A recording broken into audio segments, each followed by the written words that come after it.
এমনিতে 12 মাস আমার মনে হয় আমার আলমারিতে জামা কাপড়ও নেই, সব পুরনো। বিয়েবাড়িতে কী পরে যাব, মেয়েকে নিতে যাই কী পরে যাব, এই অনুষ্ঠানে কী পরে যাব, 12 মাস নিজে জামা কাপড় মনে হয় পুরনো, সব পুরনো, কিচ্ছু নতুন কিনিনি। কিন্তু ঠিক হোলি দোলে আসার সময় মনে হয় পুরো আলমারি ভর্তি জামা কাপড় তো নতুন, নষ্ট হয়ে যাবে, এটা পরা যাবে না, ওটা পরা যাবে না, রং লেগে যাবে।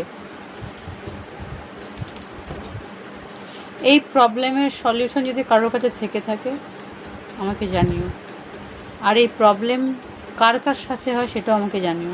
মানে এই সমস্যাটা আমার একার সমস্যা নাকি তোমাদেরও সমস্যা, কি জানি ভাই। সারা বছর জামা কাপড় পুরনো মনে হয়, দোল আসলে সব নতুন মনে হয়।